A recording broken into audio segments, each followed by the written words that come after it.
Hi everyone, Tom was here, and we're back at it with another film review. We haven't done a film review in some time, but this is one I particularly wanted to do. This is for Ghostbusters Frozen Empire. Now I had planned to see this on opening weekend. That did not happen, unfortunately, but I did see it. This is the second weekend now that it was out. Let my fandom be known. I am a card-carrying Ghostbusters fan. I met Ernie Hudson at my first Steel City Con many years ago. I met Dan Aykroyd at the Wine and Spirit store down here many years ago. And, for life, in this regard, this is the OG Proton Pack. It's seen some better days, but I've been in this since the beginning. Since the beginning. I still have these things. Just to show you, it's a little worse for wear, but they still got the doors and the sign. Although I think it's a little weathered, a little war-torn, but I still have the Ghostbusters Firehouse. I even, as an adult, have bought adult-sized props and adult-sized things, like the PKE meter, like the ghost trap from Spirit Halloween. I have done these things. I have done them. So I went into Ghostbusters Frozen Empire as a fan, and I can say this. There is a scene, it's a very small scene. In fact, it's a scene of all the scenes in the movie that I've held on to the most and the longest. Because this is the day after I watched it. I wanted to reflect on it a little bit before I did this review. And it's a very short scene. In this scene, Dan Aykroyd is in his bookstore, Raise Occult Books, and he hears the Ecto-1 siren. And he watches the Ecto-1 go by. And there's somewhat of a sadness, I guess you could say, in his face. Acknowledging that he can't do what it takes at his age to be a daily, day in, day out Ghostbuster anymore. He's old, he's in his golden years. They reflect on that several times in the movie. And yet, there's a smile that comes across his face. Like, even though I can't do it, I'm happy they're still out there. And that's kind of how I feel about Ghostbusters Frozen Empire. Ghostbusters Frozen Empire was not the movie that I wanted it to be. But I'm also happy it's out there. I'm thrilled that I'm able to take my kid to see a Ghostbusters movie in 2024. And I know in the era of Hollywood where everything is a sequel and a remake and a requel and everything under the sun, that it's still really cool to see a brand new Ghostbusters movie in 2024. So we're going to talk about that. We're going to talk about the good and bad of Ghostbusters Frozen Empire. So let's get into it on Tom Was Here. Hey, how do you like this? I'm Dan Israel, and you're watching Tom Was Here.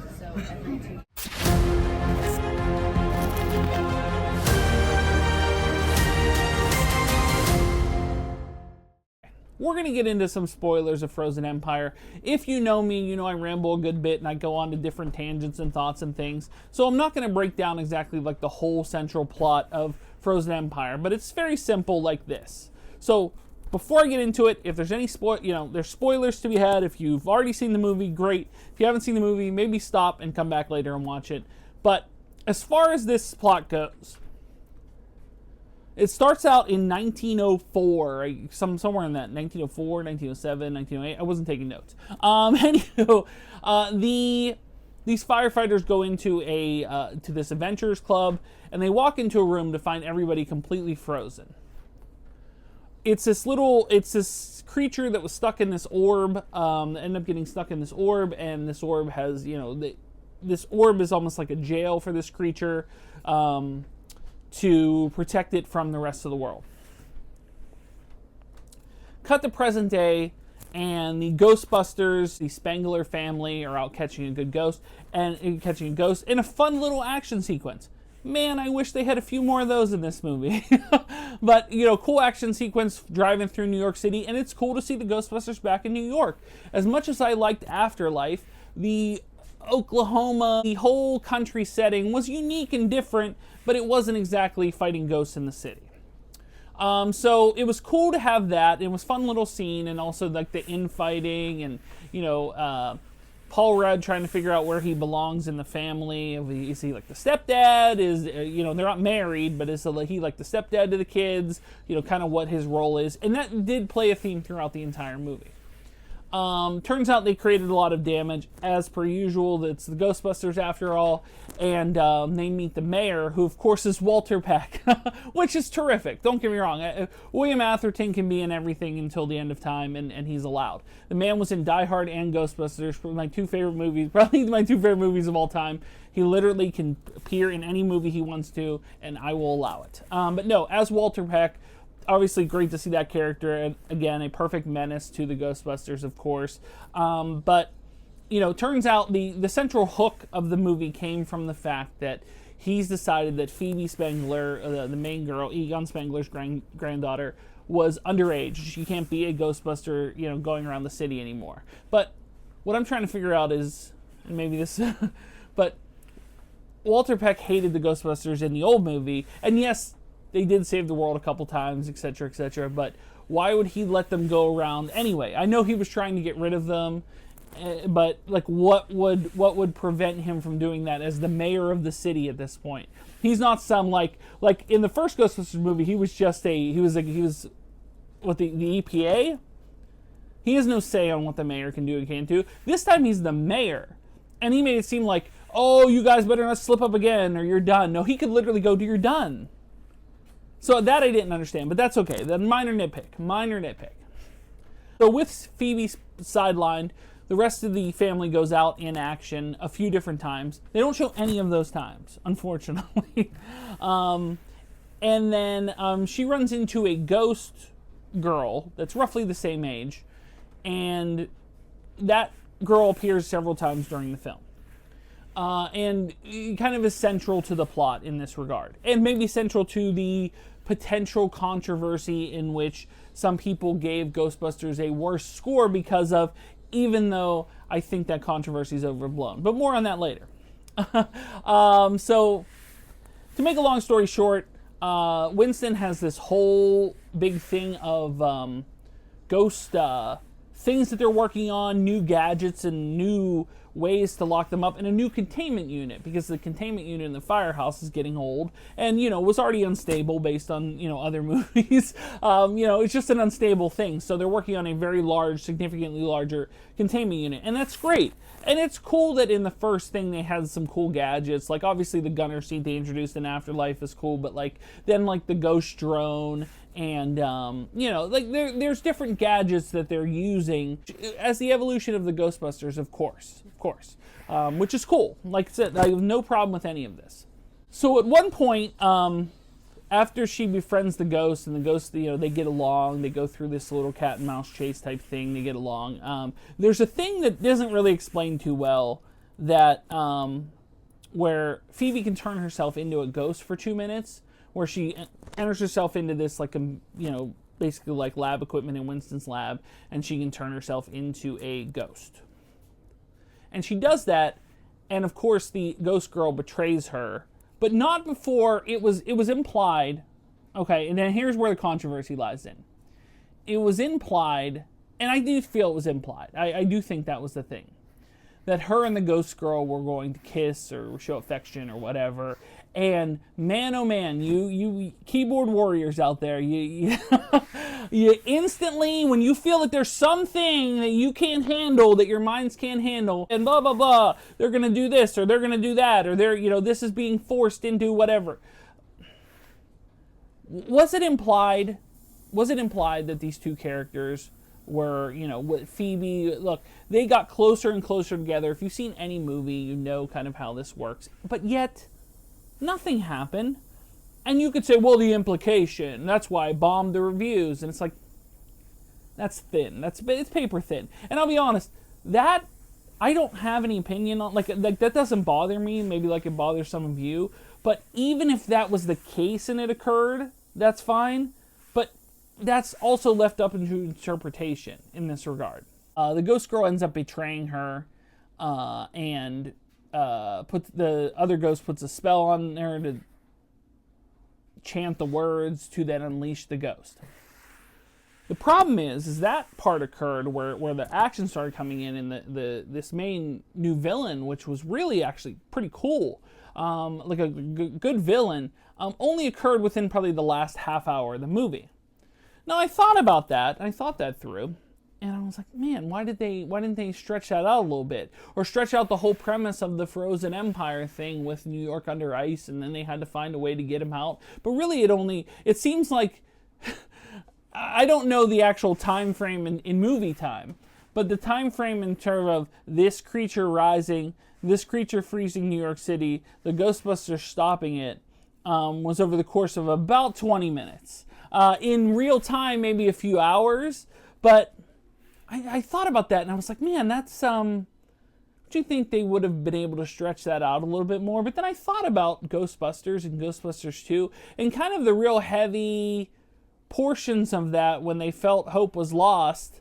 You know, in Ghostbusters 1, you know, they had the Gozer and all this thing was all in the last quarter bit of the movie where everything kind of, you know, came to a head. In Ghostbusters 2 with the museum, and it was covered with slime, and, you know, they had to get the Statue of Liberty. The whole thing was, you know, within those last condensed parts of the movie where they were able to then resolve the crisis and continue. So in that sense, it's kind of more of the same, I guess you could say. But for the cool villain that they had, it was definitely, I felt a little bit lacking in that regard. I thought there could have been a few more action sequences. I thought there could have been a few more, you know, kind of like even like an action montage. Like the Ghostbusters movie kind of had like an action montage where that, and I know you couldn't do that in Afterlife. Because in Afterlife, you know, you're kind of introducing new characters, and there's a lot of explanation of these characters and how they get along and all that stuff. So I thought that could have been handled better, because there was a lot of explanation in this movie. In fact, too much, if I had to argue. They're showing that they're doing new gadgets. They're showing that they're making these improvements. They also heavily explain the villain. In fact, they do more explaining of the villain and the ball he's stuck in and the backstory of the character that's the keeper of the ball and all this stuff far more than the villain gets screen time. Way more. They explain half the movie away with all this before the character gets like the last 15, 20 minutes to do, maybe a half hour, to do, you know, their thing. And I thought it was, like I said, it was a cool villain, and, you know, he was freezing the proton strays and all that, you know, the proton rays and all that, and I thought that was cool too, because that's a different, interesting thing. You know, it's a rare few times, maybe other than Ghostbusters 2, where the proton packs didn't really work exactly like they should have. I thought that was a cool touch. But it never really got a chance to breathe, I guess you could say. Beyond that, the way that it was kind of put together, where it never really, there's a lot of things where, like, they never really, as much as they explain stuff in the movie, they let the scenes with the Phoebe and the Melody, I think was the girl ghost name, like they had some longer scenes. And in the meanwhile, like, Podcast shows up and he's Ray's assistant. And at least they explained that he told his parents he was a space camp, but he's actually at New York City. But then the girl that was Trevor's girlfriend in Afterlife, she shows up too, and she's an intern in Winston's lab. It's like all these people were brought into New York City. They have families and stuff going on in Oklahoma, but yet they're all in New York City for what reason? I mean, obviously just to be in there, just to be like advancing characters. But a lot of them didn't have too much to do. Like, Podcast didn't really have any. He didn't really have much at all to do. They kind of threw stuff. I'll be honest, even Trevor, Finn Wolfhard didn't have a whole lot to do. They gave him the little Slimer sub-story, but he didn't have a whole lot to do. And then, here's the other part that I was thinking. And maybe this is the case for all Ghostbusters movies, and maybe this should just be getting older. There were no, maybe it's also the Stranger Things effect, but there were no stakes, no consequences, no, like, for example, the trailer showed a lot of different scenes in which, in the movie, didn't really happen in the movie. In fact, that's kind of cool in a way, because when you see a trailer, it's usually, sometimes it'll show too much of a film.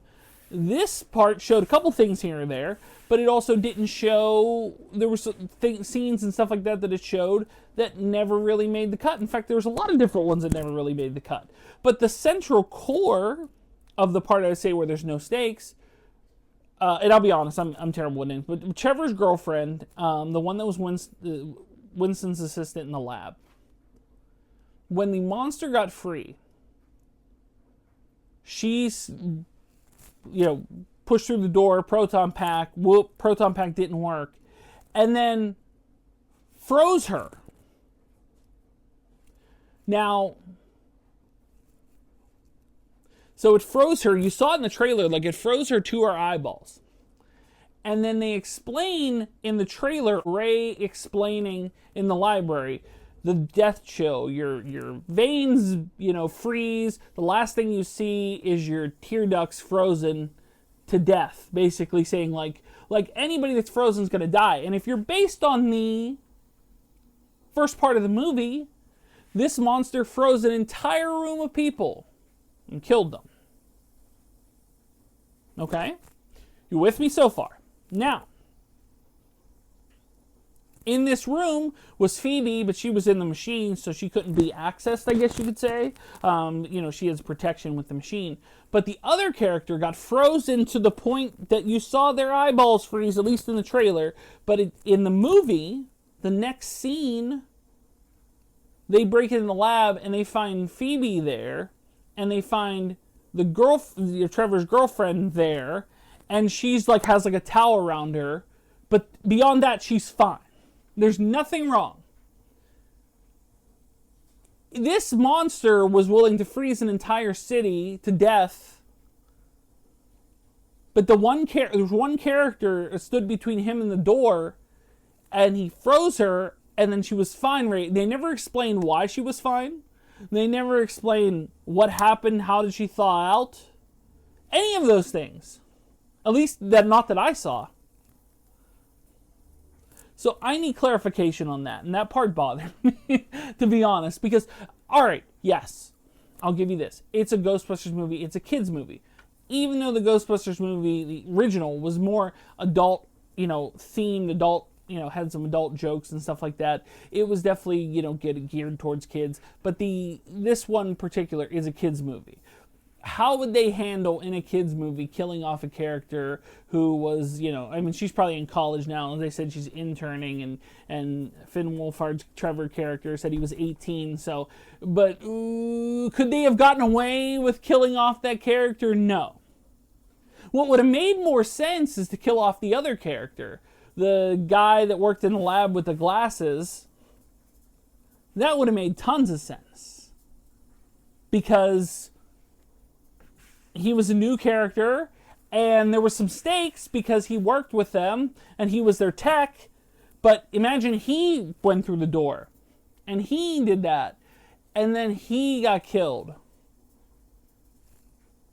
Then there's some stakes. Even though he was the equivalent of the added on characters that they put into it, that at least would have added more to the story, I felt, made it more heavy in that regard. But in that sense, no. They skipped past that. They made it the girlfriend be the one, and then she was fine in the next scene. I don't know. What are the rules? What are the movie rules? What are these rules? So yeah, with Ghostbusters, it fell short of being the movie I wanted it to be. I do feel that there was maybe too much focus on the Melody and Phoebe story, which I liked the Melody, the actress that played her. I thought she did a great job. It was a watchable movie. It was a good movie. I'll stop short of saying it was a great movie. Now, my son, who watches it, who likes the Ghostbusters, but he doesn't like the Ghostbusters necessarily as much as I do, but he does like the Ghostbusters. He put it ranked second in his Ghostbusters hierarchy, behind the original Ghostbusters. I can't say I put it that high, to be honest with you. If I had to do a hierarchy, it's of course the original Ghostbusters, and then maybe I'd put Afterlife and then yeah, I'd put Afterlife there, and then Ghostbusters 2, and then Frozen Empire, and then Ghostbusters, the Lady Ghostbusters. Man, I was rooting for that one. I really was rooting for Lady Ghostbusters. I'm not one of those ones that like, oh, I got so mad that they were women. I was rooting for that to succeed. Unfortunately, it just fell short. I think it fell short because they had the legacy characters in there, but the idea is that they were like the first Ghostbusters, and the legacy characters were just random characters that were out there, and it was too, their presence actually I think took away from it, but also just wasn't funny, and the plot points, you had to go to the credit scene to understand why the Chris Hemsworth character took over the cops with like the dancing and stuff like that. It never made sense before. Similar to this one in a sense, where there were certain scenes that you could tell were cut out that would have explained a bit more. I like the villain. Obviously, anytime you get the legacy characters in there, assisting with that, even Janine getting a flight suit, and she had her. From what I remember, didn't she have the handheld thing in the real Ghostbusters cartoon? Wasn't that her weapon? So it was cool, if I remember correctly, to implement that into the current story. That I thought that was a cool touch. Obviously, getting those characters back was awesome, even though like some of them were cameos. Although they said special appearances by, and it says special appearances by Dan Aykroyd and Ernie Hudson, but they were in like more than half the movie. They were in quite a few scenes in that movie. Bill Murray, I guess you could say, was a cameo / special appearances. He was only in a few scenes. And even Annie Potts in this regard was just, kind of in a few scenes or whatever. But Winston had quite a few scenes, and Dan Aykroyd had quite a few scenes. So they weren't really cameos. They were more, a thing. They were more. I would say that's a credited role. So it was odd that they put as special appearances. And then there was the end that the little Stay Puft guys stole the Stay Puft truck. Is that to imply that they're trying to bring back the large Stay Puft marshmallow? Is that the idea of what's going on there? I don't know. All I'm saying is that I'm bummed out to see that Ghostbusters didn't do too great in the second weekend. A lot of people are saying this is like the death rattle for the franchise. I don't want it to be the death rattle. Even though Ghostbusters Frozen Empire was not the movie I wanted it to be, doesn't mean that it wasn't a watchable and solid Ghostbusters entry. I feel it was. Look, I can show you all the toys and props and things that I have. When I was 5 years old, my aunt likes to tell this story all the time. She took me to see Ghostbusters 2. And when they're at their worst, when they had committed them, and then all the ghosts popped out, I apparently leapt from my seat and stood up on the theater and went, "Well, don't just stand there, call the Ghostbusters." That's where I am as a fan. I'm not a fanatic. I didn't go out and buy the $400 jackets that they never wore that they wore in the trailer but never wore in the actual movie. I don't have a Ghostbusters flight suit. I had stopped short of that, but I'm a fan. And I want them to succeed. And I'm hoping that Frozen Empire does enough that they will get another movie out of this. But I do feel there's things they could have shored up and they could have handled better. Was it the best Ghostbusters I've ever seen? No, absolutely not. Was it the movie I wanted it to be? No, absolutely not. Was it okay and fine and watchable and good and, could have been better but could have been worse? Yes. And I thought it was cool that they added the little scene with the lions in the library, of which when I went to New York City, I made sure to take a picture with one of those lions because of Ghostbusters. Because that's how much I love Ghostbusters. I want it to succeed. So, was I ultimately disappointed? No. No, I wasn't disappointed, but it wasn't the movie I hoped it would be. Let me know your thoughts on Ghostbusters Frozen Empire. Did you like it? Did you love it? Did you think it was the best one in the series? Did you think it was the worst one in the series? Did you feel that similar to I did, where there was a lot of explaining, but not a lot of action? I think they could have balanced the action horror comedy more than what they balanced it. But I thought it was pretty cool. I think maybe a longer version with some of those scenes fleshed out might have been better. It came in under 2 hours. You know what doesn't come into under 2 hours these days? Almost any movie anymore. So maybe that was a directive to make it, more palatable. Like, just make an hour, 40 minutes. Oh, there's some scenes that could, flesh out the plot. Don't worry about those. Let's leave those out. We'll put them for the director's cut. They'll be fine. They'll be on the Blu-ray. It'll be fine.